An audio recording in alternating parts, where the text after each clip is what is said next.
श्री स्वामी समर्थ, जय जय स्वामी समर्थ, श्री स्वामी समर्थ, जय जय स्वामी समर्थ।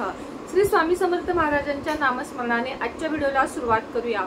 शुभ संध्याकाळ तुम्हा सगळ्यांना। कसे आहात तुम्ही सगळे? आशा व्यक्त करते स्वस्त असाल, मस्त असाल, स्वामींच्या सेवेमध्ये रममाण असाल। श्रावण महिना आलेला आहे आणि आपल्या सेवांना आणि उपायांना सुरुवात सुद्धा झालेली आहे।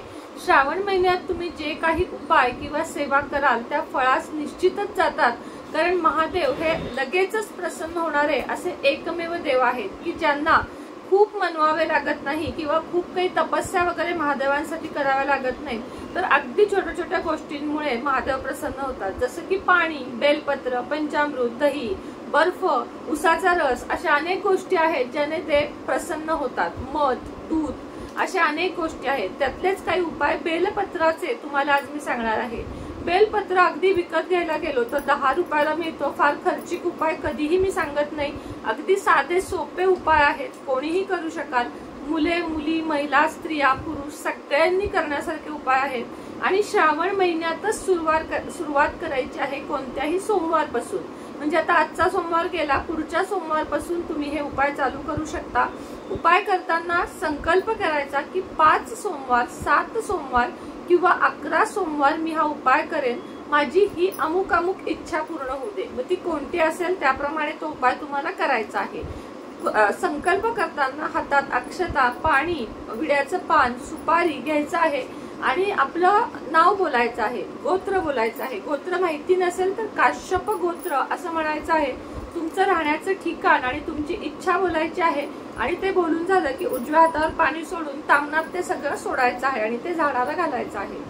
त्यानंतर संकल्पयुक्त तुम्ही संकल्प केल्यानंतर तुम्हाला सर्वप्रथम मंदिरात जाऊनच हे उपाय करायचे आहेत। घरात नाही करायचे, मंदिरातच करायचे आहेत। सगळ्यात आधी एक तांब्याभर पाणी तुम्हाला शिवलिंगावर घालायचं आहे। कुणी जर पूजा केली असेल तर ती पूजा पूर्ण आधी धुवून काढायची आहे। त्यानंतर तुम्हाला मी जे सांगते ते उपाय करायचे आहेत। मग पाण्यानं तुम्ही पिंडीला स्नान घातल्यानंतर भस्म लावून घ्यायचं आहे, कापसाचं गेज वस्त्र घालायचं आहे, जे फूल नेलं असेल गजरा वगैरे ते तुम्हाला घालायचं आहे आणि त्यानंतर उपायांना सुरुवात करायची आहे। आता सगळ्यात पहिला उपाय आहे ज्यांना बाळ होत नाहीये, मुलगा हवाय, मुलगी हवी किंवा बाळ हवंय, तिघांसाठी हा उपाय आहे। ज्यांना संतान प्राप्तीच होत नाहीये त्यांच्यासाठी पण, ज्यांना एक मुलगा आहे, एक मुलगी हवी आहे किंवा एक मुलगी आहे आता मुलगा हवा आहे, अशा सगळ्यांसाठी हे उपाय आहेत। म्हणजे श्रद्धेनं भक्तीनं करण्याचे उपाय आहेत। तुम्हाला अतिशय श्रद्धा, भावना, भक्ती त्याच्याबरोबर दवाखाना सुद्धा करायचा आहे। संतान प्राप्ती होत नाहीये तर तुमच्यात काही प्रॉब्लेम्स आहेत का शारीरिक हे सुद्धा बघायचं आहे आणि त्यासोबत हे उपाय तुम्हाला करायचे आहेत। आता ज्यांना संतान होत नाहीये त्यांनी 5 बेलपत्र घ्यायचे आहेत आणि एका वाटीमध्ये दूध घ्यायचं आहे। प्रत्येक बेलपत्र दुधामध्ये बुडवायचे आहे आणि बेलपत्र शिवलिंगावर म्हणजे पिंडीवर पालथे व्हायचे आहे। गुळगुळीत भाग पिंडीवर आला पाहिजे। अशा प्रकारे 5 बेलपत्र तुम्हाला घालत तुमची इच्छा बोलायची आहे। 3 पानांचं एक बेलपत्र, एक पान कधी तोडायचं नाही, हे जवळजवळ सगळ्यांनाच माहित आहे की 3 पानांचं एक पान असतं ते तोडायचं आहे आणि दुधात बुडवून तुम्हाला शिवपिंडीवर व्हायचं आहे। यामुळे तुम्हाला संतान प्राप्तीचे योग जुळून येतील। 5, 7 किंवा 11 सोमवार, खरं तर 11 सोमवार हा उपाय करायचा आहे। श्रावणातल्या सोमवारी सुरू करून मध्ये एखादा खंड पडला तरी चालेल, पुढच्या सोमवारी करायचा आहे। उपवास वगैरे याला काहीही नाहीये, फक्त सकाळी किंवा संध्याकाळी प्रदोष काळी तुम्हाला हा उपाय करायचा आहे। एक तुपाचा दिवा लावून यायचा आहे। शंकराच्या पिंडीवर कधीही दिवा लावायचा नाही, खाली दिवा लावायचा किंवा चौकटीच्या दारात दिवा तुम्हाला लावायचा आहे। दुसरा उपाय आहे तुमची इच्छा, एखादी इच्छा खूप दिवस तुमची अडकली आहे मनात की घर घ्यायचंय, गाडी घ्यायचंय, बंगला घ्यायचंय किंवा छोट्या इच्छा की ही इच्छा माझी पूर्ण होतच नाहीये, खूप प्रयत्न केले, सगळे माझ्याकडचे मी सगळे प्रयत्न करून पाहिले पण आता मी हताश झालोय किंवा झालीये। अशा वेळेस कोणता उपाय करायचा तर तुम्हाला दुधात मध घालायचं आहे आणि 11 सोमवार शिवपिंडीवर अर्पण करायचं आहे। लक्षात घ्या, दूध आणि मध जेव्हा घालणार आहात तेव्हा सगळ्यात आधी पाणी, मग दुधात मध घालून ते आणि मग पुन्हा पाणी। कधीही म्हणजे दुधाचा वगैरे जो आपण अभिषेक करतो तो तसाच ठेवून कधीही घरी यायचं नाही, तर शिवशंकराची जी पिंडी आहे ती स्वच्छ करूनच घरी यायचं। तसंच ठेवून कधीही तुम्हाला यायचं नाहीये। तर हा आहे दुसरा उपाय इच्छापूर्तीसाठी। इच्छा बोलायची, पहिल्या सोमवारी संकल्प करायचा आणि त्यानंतर तुम्हाला 11 सोमवार किंवा 7 सोमवार हा उपाय तुम्हाला करायचा आहे। त्यानंतरचा तिसरा उपाय, लग्न ज्यांचं जमत नाहीये त्यांनी दुधामध्ये केशर घालायचं आहे।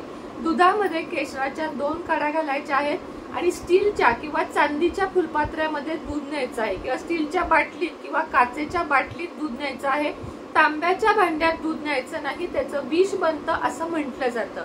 दूध आणि केशराचा अभिषेक करायचा आहे। अभिषेक करण्याच्या आधी संकल्प करायचा आहे की मी 11 सोमवार दूध केशराचा अभिषेक करेन, माझं लग्न ठरू दे, मला योग्य वधू किंवा सुंदर वधू किंवा सुंदर वर, योग्य वर वधू मिळू दे। मुलांनी आणि मुलींनी हा उपाय करायचा आहे। जे मुले किंवा मुली तयार नसतील त्यांच्या आईने हा उपाय केला तरीही चालेल आणि भगवान शिवशंकराजवळ प्रार्थना करायची आहे की माझी ही इच्छा पूर्ण होऊ दे। त्यानंतर तुम्ही बघा, कायम आपण जेव्हा मंदिरात जातो तेव्हा दारामध्ये सर्वप्रथम नंदीचे दर्शन घेतो। नंदीच्या कानामध्ये, नंदी महाराजांच्या कानामध्ये बोललेली इच्छा आपली लगेचच पूर्ण सुद्धा होते। या श्रावण महिन्यात तुम्हाला जितके सोमवार जमेल, म्हणजे श्रावण महिन्यात सुरुवात करून 5 सोमवार तुम्हाला नंदीला चारा हिरवा खाऊ घालायचा आहे। हिरवा चारा नंदीला खाऊ घातल्यानंतर म्हणजे शिवशंकरापर्यंत, महादेवांपर्यंत तुम्हाला जर पोचायचं असेल तर तुम्हाला नंदीपासून, नंदी महाराजांपासूनच तुम्ही शिवशंकरापर्यंत पोहोचू शकता। नंदी खुश तर महादेव खुश, म्हणून नंदीला तुम्हाला हिरवा चारा आठवणीने खायला घालायचा आहे। 5 सोमवार घाला, 7 सोमवार घाला किंवा 11 सोमवार घाला। पुढची गोष्ट आहे, म्हणजे पुढचा उपाय आहे आजारपणावर। काही घरामध्ये बघा, पैसा जेवढा येतो तेवढा दवाखान्यामध्ये जातो। मुले आजारी पडतात, आई आजारी पडते, बायको आजारी पडते, स्वतः आपण आजारी पडतो किंवा कोणीही आजारी पडतं। आजारी पडू नये असं वाटत असेल किंवा आजारपण बरे व्हावे असं वाटत असेल तर औषधांसोबत तुम्हाला हा एक उपाय करायचा आहे। चंदन घ्यायचं आहे, चंदनाचं अत्तर किंवा चंदन पावडर ओले करून घ्यायचे आहे आणि ती बेलपत्राला लावायची आहे। 5 बेलपत्रांना चंदनाचे अत्तर तुम्हाला लावायचे आहे आणि बेलपत्र संकल्पयुक्त ही पण सेवा आहे। कोणताही यातला उपाय करताना पहिल्या सोमवारी संकल्प करायचा आणि 5व्या किंवा 7व्या किंवा 11व्या सोमवारी संकल्प सोडायचा की माझं हे इच्छा पूर्ण झाली, मी आता संकल्प सोडत आहे। इच्छा पूर्ण झाली तरच संकल्प सोडायचा, नाहीतर उपाय कंटिन्यू करत राहायचा आहे। आजारी कुणी पडू नये म्हणून सांगितलं, बेलपत्राला चंदन अत्तर लावायचं आणि ते बेलपत्र तुम्हाला शिवपिंडीवर व्हायचं आहे। पुढचा उपाय खास माझ्या विद्यार्थिनींसाठी आहे, अभ्यासासाठी आहे।